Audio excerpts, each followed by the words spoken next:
Falta só um capítulo pro final de Shingeki no Kyojin, e eu queria começar esse vídeo com uma reflexão que é sobre o número em que ele termina, o capítulo 139. Se vocês não sabem, o número 139 na numerologia ele simboliza o fim de uma coisa e o começo de outra. Em outras palavras, a morte, entre aspas, de uma coisa e o renascimento de outra, o fim de um ciclo. O 139 simboliza uma mudança importante, que pode estar na direção certa ou errada. Muito louco isso, né? Será que o Isayama ele pensou nisso tudo desde o começo ou será que foi uma mera coincidência? Fica aí o questionamento. Mas antes da gente entrar a fundo nesse tópico, só lembrando que o canal ele conseguiu bater 400 mil inscritos, a gente conseguiu bater essa meta essa semana, eu agradeço muito a vocês. E se você não for inscrito ainda, aproveita para se inscrever, que agora, obviamente, a próxima meta são os 500 mil de inscrito que a gente vai bater com certeza ainda esse ano. A história já deu várias dicas pra gente de que existe um loop temporal acontecendo em Shingeki no Kyojin. Eu vou listar algumas dessas dicas aqui pra gente começar a esquentar, que obviamente elas podem ser interpretadas inseridas dentro do próprio contexto e serem conclusivas da forma como elas são citadas, ou elas também podem evidenciar a existência desse loop temporal. O primeiro exemplo disso é quando a Mikasa, ela diz naquele flashback onde ela é salva pelo Eren. Ela diz, abre aspas, "Eu me lembro. Eu já vi essa cena várias e várias vezes." E um frame ilustrativo que é mostrado pra gente são dois animais, um devorando o outro, né? Ou seja, um dominando o outro. E ela vendo essa cena acontecendo, né? De alguém, de um sequestrador quase que matando o Eren, é meio que essa cena se repetindo e, como eu falei, ela pode ser interpretativa de forma conclusiva com aquela cena que foi mostrada pra gente, mas ela pode muito bem querer dizer também algo mais. Uma segunda cena, também com a Mikasa, dela dizendo, abre aspas, "reabrindo as mesmas feridas. Eu realmente tenho que começar tudo de novo." E uma terceira cena também com a Mikasa é no OVA Lost Girls, onde ela tá na cena e uma narração é feita com a própria voz da personagem. E, meu Deus do céu, isso é muito poderoso. Abre aspas. É dito o seguinte pela própria personagem, "Se você não gosta dessa realidade, comece tudo de novo do zero. Você pode escolher o lugar que você quiser.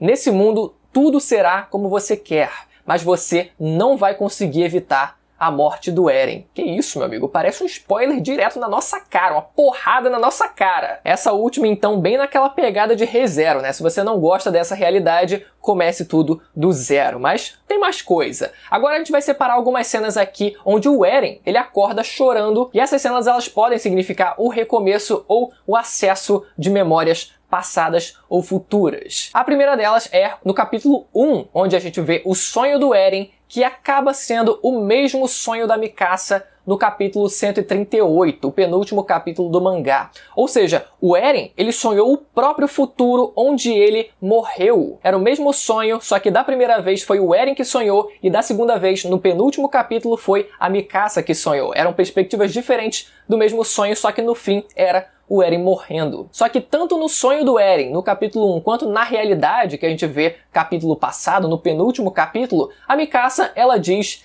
"Vejo você depois." Ou seja, o mangá ele pode sugerir nessa parte que a Mikasa ela tem algum conhecimento de que a história ela vem se repetindo, da existência de loop temporal. E depois o Eren ele acorda chorando depois do sonho no capítulo 1. Essa é uma marca bastante registrada, né, quando tem essas visões. E depois, a segunda ocasião é quando o Eren ele acorda chorando também depois de acessar memórias do seu pai sendo condenado e ele descobrindo que a Dina Fritz era a ex-esposa do pai dele que acabou devorando a mãe dele, né? Casos de família. E ele acorda dizendo que parece que teve um longo sonho, que é justamente o título do capítulo 138. E que é também a mesma coisa que ele fala quando ele acorda no capítulo 1. Mas agora, como Shingeki no Kyojin trabalha essa questão do loop temporal? Como ele trabalha com essa questão das viagens no tempo, por exemplo? Primeiro, eu acreditava que o mangá ele seguia o paradoxo da predestinação, que é basicamente quando existe uma linha do tempo única e imutável, e as interferências no tempo só servem para justificar o que já está predestinado a acontecer.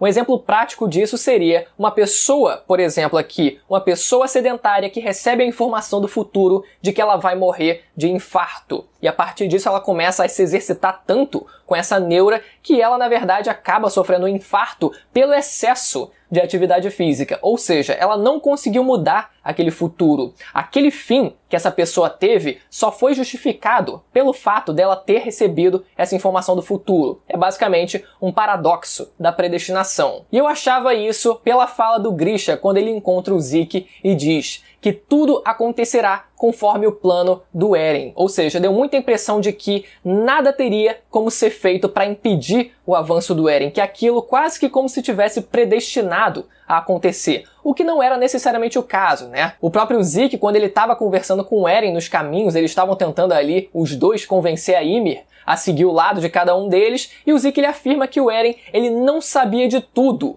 quando entrou nos caminhos, que ele, por exemplo, não sabia que não poderia usar os poderes do Titã, e é por isso que logo depois o Eren ele fica meio desesperado tentando se soltar das algemas, porque ele vê que talvez o futuro dele não fosse acontecer, ele fica realmente na dúvida. Então parece que ele não tem um acesso pleno às memórias. E isso seria uma forma do Isayama ele não deixar essa quebra do loop temporal tão fácil assim, porque se ele tivesse todo o conhecimento do mundo, as coisas talvez ficassem mais fáceis. Então, ele tendo um conhecimento lá e cá, vislumbres, memórias esporádicas lá e cá, é o que deixa a coisa mais interessante. Então, como quebrar esse loop temporal onde tudo parece se repetir? Como você quebra algo que está sempre se repetindo? E as chaves para isso seria o próprio Titã de Ataque e também o Zuckerman. Primeiro sobre a Mikasa e as dores de cabeça que ela tem. Seria essas dores de cabeça resultado do que o Eren ele falou para ela quando eles estavam discutindo? Claramente o Eren ele não estava sendo 100% honesto ali nas emoções e nos sentimentos dele em relação aos dois ali, tanto a Mikasa quanto o Armin. Então é muito provável que aquela explicação fosse simplesmente uma cortina de fumaça para desvirtuar a atenção deles para o que realmente era a causa de tudo aquilo. O fato é que os Zuckerman, eles não podem ter suas memórias alteradas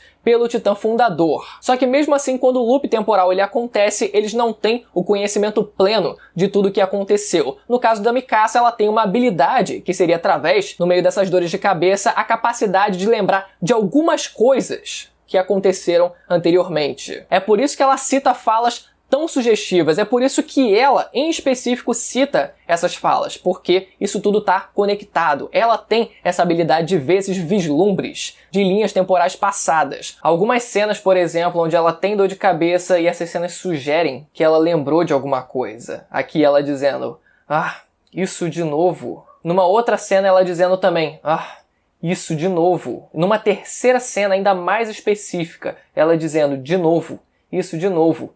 Eu perdi a minha família de novo. E uma última cena onde ela diz, por que eu tô lembrando disso num momento como esse? E em relação ao Titã de Ataque, primeiro sobre o próprio nome e a definição do nome desse Titã, que além de ser o Titã de Ataque, a palavra ataque, no caso Shingeki, também pode ser traduzida como avanço, ou seja, ele poderia muito bem ser traduzido como Titã de avanço, o que claramente é uma denotação ao fato dele conseguir avançar no tempo e assim conseguir ter memórias futuras. O Kruger, por exemplo, que tinha o Titã de Ataque, ele cita o Armin e a Mikasa e ele diz pro Grisha que se você quiser salvar eles, você precisa continuar avançando. E o Armin e a Mikasa, eles sequer existiam nessa época ainda. Talvez aquilo pudesse ser o próprio Eren interferindo ali nas memórias do Kruger, influenciando o Kruger a falar aquilo pro Grisha, mas independente disso, o grande ponto aqui é a reunião e o acúmulo de informações conforme esses loops temporais eles vão se repetindo. Conforme esse avanço de tempo vai acontecendo e as coisas elas vão se repetindo, o acúmulo desses vislumbres, o acúmulo desse conhecimento, ele vai sendo suficiente para assim a gente chegar num ponto, a gente culminar num ponto onde a decisão ela acaba sendo a mais ideal possível, que nesse caso seria a decisão que o Eren ele tá tomando para conseguir quebrar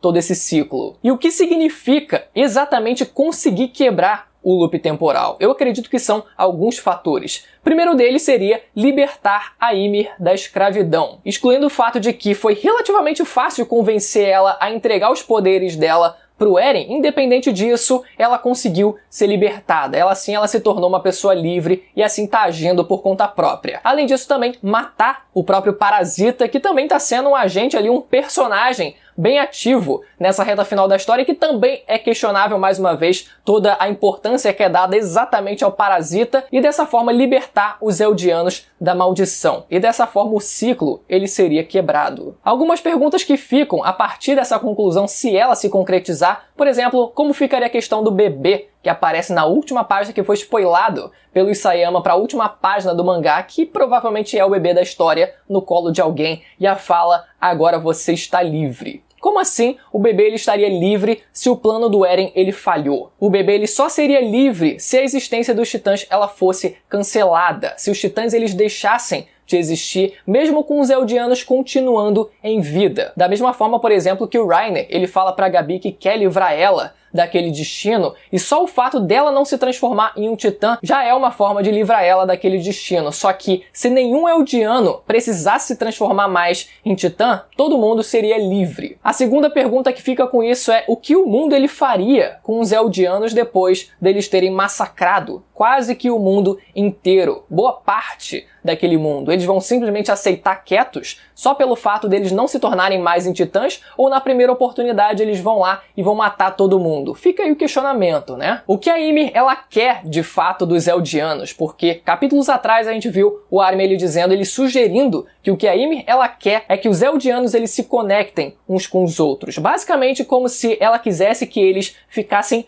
unidos. Se essa interpretação estiver correta, é algo que definitivamente não aconteceu se a gente considerar que estava todo mundo ali lutando contra o Eren, a aliança lutando contra o Eren, ao mesmo tempo que tem também a facção Jäger lá ainda em Parades. Então, os Eldianos eles não estão nem um pouco unidos. Uma pequena parcela, na verdade, está unida, mas se é isso que ela quer, parece que ela já se contentou só com o chip dela dando certo. E outra pergunta que fica é em relação às limitações dos poderes da Ymir, porque a gente nunca teve uma regra exata do que ela pode e do que ela não pode fazer. Então, eu sempre fiquei me perguntando se, agora ela estando liberta, ela não poderia simplesmente moldar a realidade da forma que ela quisesse. Ela não poderia resolver toda essa situação da forma que ela quisesse com iniciativa dela própria. Talvez ela tenha criado esse loop temporal para dessa forma os Eldianos eles conseguirem se resolver, mas depois, a partir do ponto em que ela se torna livre, talvez ela pudesse resolver por conta própria, afinal a gente nunca soube das limitações dos poderes dela. O que eu acredito que pode acontecer no capítulo que vem é, depois que o Parasita ele for finalmente morto,